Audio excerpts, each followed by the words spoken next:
ನಮ್ಮ ರಾಜ್ಯಕ್ಕೆ ಅನ್ಯಾಯ ಮಾಡಿದೆ. ಸತತವಾಗಿ 10 ವರ್ಷದಿಂದ ಬಿಜೆಪಿ ಸರ್ಕಾರ ಕೇಂದ್ರದಲ್ಲಿ ಅಧಿಕಾರಕ್ಕೆ ಬಂದ ಮೇಲೆ ಕರ್ನಾಟಕ ರಾಜ್ಯಕ್ಕೆ ನಮ್ಮ ಸರ್ಕಾರ ಇದ್ದಾಗಲೂ ಅನ್ಯಾಯ ಮಾಡಿದೆ. ಹಿಂದೆ ಬಿಜೆಪಿ ಸರ್ಕಾರ ಇದ್ದಾಗಲೂ ಅನ್ಯಾಯ ಮಾಡ್ತಾ ಇತ್ತು. ಈ ಅನ್ಯಾಯವನ್ನ ಮುಂದುವರಿಸ್ತಾ ಇದೆ. ಕರ್ನಾಟಕದಿಂದ ಹೋದ ಎಲೆಕ್ಷನ್ ಅಲ್ಲಿ 25 ಜನ ಗೆದ್ರು ಬಿಜೆಪಿ. ಈ ಸಲ ಜೆಡಿಎಸ್ ಬಿಜೆಪಿ 19 ಜನ ಗೆದ್ರು. ಆ ಕೃತಜ್ಞತೆಗಾದ್ರು ಕೇಂದ್ರ ಸರ್ಕಾರ ಕರ್ನಾಟಕಕ್ಕೆ ಹಣ ಬಿಡುಗಡೆ ಮಾಡಬೇಕಾಗಿತ್ತು. ಹಣ ಬಿಡುಗಡೆ ಮಾಡದೇ ಇರ್ತಕ್ಕಂಥದ್ದು ತೀರಾ ದುರದೃಷ್ಟ. ಮತ್ತು ಆ ವಿತ್ತ ಸಚಿವೆ ಅಯ್ಯಮ್ಮ ನಮ್ಮ ರಾಜ್ಯದ ಪ್ರತಿನಿಧಿ.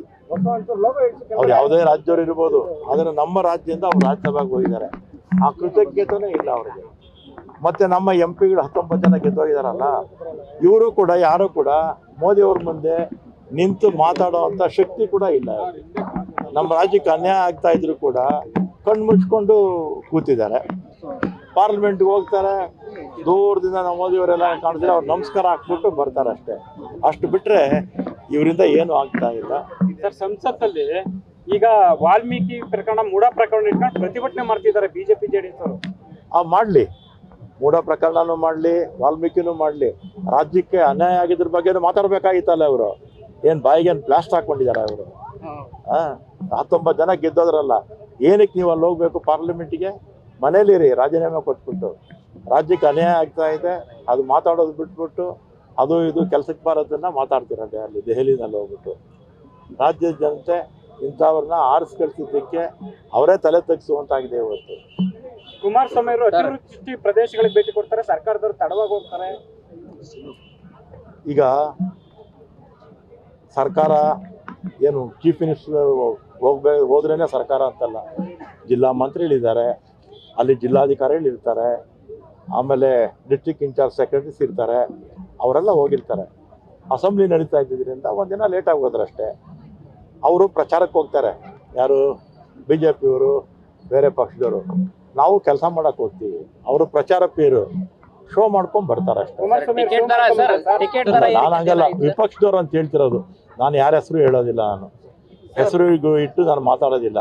ಬಿಜೆಪಿ ಪಕ್ಷ ಅವರೆಲ್ಲ ಅಷ್ಟೇ, ಪ್ರಚಾರ ಪೀರಿಯಡ್ ಅಷ್ಟೇ. ತಕ್ಷಣಕ್ಕೆ ನನ್ನ ಮುಂದೆ ಏನು ಇಲ್ಲ. ಪ್ರಸ್ತಾವನೆ ಕಳಿಸಿದ್ದಾರೆ ಅಂತ ನಾನು ಇನ್ನೂ ನೋಡಿಲ್ಲ. ಕೇಂದ್ರ ಸರ್ಕಾರದವರು ಇಡಿ ಬಳಸ್ಕೊಂಡೆ ನಿಮ್ಮ ಸರ್ಕಾರನ ಉಳಿಸುವಂತ ಪ್ರಯತ್ನ ಆಗ್ತಿದೆ ಅನ್ಸುತ್ತಾ ಅಂತ ಸರ್ಕಾರನ.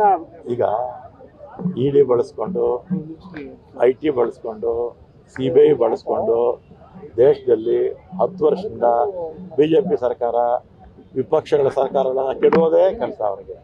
ವಿಪಕ್ಷದಲ್ಲಿರ್ತಕ್ಕಂಥ ದೊಡ್ಡ ದೊಡ್ಡ ಮುಖಂಡರ ಮೇಲೆ ಭ್ರಷ್ಟಾಚಾರದ ಅಪಾದನೆಗಳಿತ್ತಲ್ಲ, ಅವ್ರನ್ನೆಲ್ಲ ಅವ್ರ ಪಕ್ಷಕ್ಕೆ ಸೇರಿಸ್ಕೊಂಡು ಅವ್ರು ವೈಟ್ ವಾಶ್ ಮಾಡೋದು ಒಂದಿದೆ. ವಾಷಿಂಗ್ ಮಿಷಿನ್ ಕ್ಲೀನ್ ಚಿಟ್, ಆ ವಾಷಿಂಗ್ ಮಿಷಿನ್ಗೆ ಹಾಕಿ ಕ್ಲೀನ್ ಚಿಟ್ ಕೊಟ್ಟು ಒಬ್ರನ್ನ ಆ ಭಾಗದಲ್ಲಿ ಮುಖ್ಯಮಂತ್ರಿ ಮಾಡ್ಕೊಂಡಿದ್ದಾರೆ, ವೆಸ್ಟ್ ಬೆಂಗಾಲ್ ಪಕ್ಕದಲ್ಲಿ. ಈ ಕಡೆ ಇನ್ನೊಬ್ಬರನ್ನ ಉಪಮುಖ್ಯಮಂತ್ರಿ ಮಾಡಿದ್ದಾರೆ ಮಹಾರಾಷ್ಟ್ರದಲ್ಲಿ. ಇನ್ನೊಬ್ರು ಅಲ್ಲೇ ನಮ್ಮ ಪಕ್ಷದೊಬ್ಬರು ಮಾಜಿ ಚೀಫ್ ಮಿನಿಸ್ಟರ್ ಇದ್ರು, ಅವರು ಎದುರಿಸಿ ಅವ್ರು ರಾಜ್ಯಸಭಾ ಸದಸ್ಯರು ಮಾಡ್ಕೊಂಡಿದ್ದಾರೆ. ಈ ರೀತಿ ಸುಮಾರು 300ಕ್ಕಿಂತಲೂ ಹೆಚ್ಚು ವಿಪಕ್ಷದ ಸದಸ್ಯರನ್ನ ಸೇರಿಸ್ಕೊಂಡು ಅವರ ಪಕ್ಷ ಇವತ್ತೇನಾಗಿದೆ, ಭ್ರಷ್ಟಾಚಾರಗಳ ಪಕ್ಷ ಆಗಿದೆ. ಬಿಜೆಪಿ ಪಾದಯಾತ್ರೆ ಮಾಡ್ತಿರ್ತಾರಲ್ಲ ಸರ್, ಸರ್ಕಾರದ ಮಾಡ್ಲಿ ಬಿಡಿ, ಪಾದಯಾತ್ರೆ ಮಾಡಿದ್ರೆ ಏನು ಅವ್ರಿಗೂ ಸ್ವಲ್ಪ ಆರೋಗ್ಯ ಚೆನ್ನಾಗಾಗುತ್ತೆ, ಚೆನ್ನಾಗಿ ನಡೆದ್ರೆ. ಆಮೇಲೆ ಅವರು ಅಷ್ಟು ನನಗೆ ಅವ್ರಿಗೇನೋ 100-120 ಕಿಲೋಮೀಟರ್ ನಡೆದ್ಬಿಡ್ಬೋದು. ನಮ್ಮ ಥರ 300 ಕಿಲೋಮೀಟರ್ ಬಳ್ಳಾರಿ ನಡೆದ್ರಲ್ಲ, ಆ ಥರ ಎಲ್ಲ ಆಗಲ್ಲ ಅವ್ರ ಕೈಯಲ್ಲಿ. ಆಮೇಲೆ ರಾಹುಲ್ ಗಾಂಧಿ ನಡೆದ್ರಲ್ಲ, 1000 ಕಿಲೋಮೀಟರ್ ನಡೆದಿದ್ದು. ಇವರೆಲ್ಲ ಇದು ಒಂಥರ ಈ ಟೆಸ್ಟ್ಯೂಡ್ ಬೇಬೀಸ್ ಅಂತಾರಲ್ಲ, ಟೆಸ್ಟ್ಯೂಡ್ ಬೇಬಿಗಳು, ಚಾಕ್ಲೇಟ್ ಹೀರೋಸ್ ಅಂತೇವಲ್ಲ, ಆ ಥರ ಇವ್ರು ಗಟ್ಟಿಮುಟ್ಟಾಗಿಲ್ಲ. ಇವರು ಬಿಜೆಪಿ ಅಲ್ಲ, ಏನೋ ಕುಟ್ಕೊಂಡು ಹೋಗ್ಬೋದು. ಆದರೆ ನಮ್ಮ ಥರ ಬಳ್ಳಾರಿಗೆಲ್ಲ ನಡೆಯೋದು, ರಾಹುಲ್ ಗಾಂಧಿ ಅವ್ರು ನಡೆದ್ರಲ್ಲ 1000 ಕಿಲೋಮೀಟ್ರು, ಆ ಥರ ಎಲ್ಲ ಇವ್ರ ಕೈಯಲ್ಲಿ ಆಗಲ್ಲ. ಟೆಸ್ಟ್ಯೂಡ್ ಬೇಬಿಗಳು. ಆಮೇಲೆ ಚಾಕ್ಲೇಟ್ ಹೀರೋಗಳು ಅಂತಾರಲ್ಲ, ಚಾಕ್ಲೇಟ್ ಹೀರೋಗಳು ಇವರು. ಅಸೆಂಬ್ಲಿ ಚುನಾವಣೆ ಇತ್ತಲ್ಲ, ಅದ್ರ ಬಗ್ಗೆ ಗಮನ ಹರಿಸಿಲ್ಲ. ಪ್ರಪೋಸಲ್ ಬಂದಿದೆ ಅಂತ ನೋಡಿಲ್ಲ. ಅದು ನೋಡಿದ ತಕ್ಷಣ ನಿಮ್ಗೆ ಏನಾದ್ರು ಇದ್ರೆ ನಿಮಗೆ ಫಸ್ಟ್ ಹೆಚ್ಚಳದ ಅನಿವಾರ್ಯತೆ ಇದೆಯಾ ಸರ್? ಈಗ ಹೆಚ್ಚಳದ ಅನಿವಾರ್ಯತೆ ಇದೆಯಾ? ಟಿಕೆಟ್ ದರದ ಹೆಚ್ಚಳ ಈಗ ಏನಿಲ್ಲ, ನನ್ನ ಮುಂದೆ ಪ್ರಸ್ತಾವ ಯಾವುದೂ ಇಲ್ಲ. ಗ್ಯಾರಂಟಿ ನ್ಯೂಸ್, ಸುದ್ದಿ ಖಚಿತ, ನ್ಯಾಯ ನಿಶ್ಚಿತ.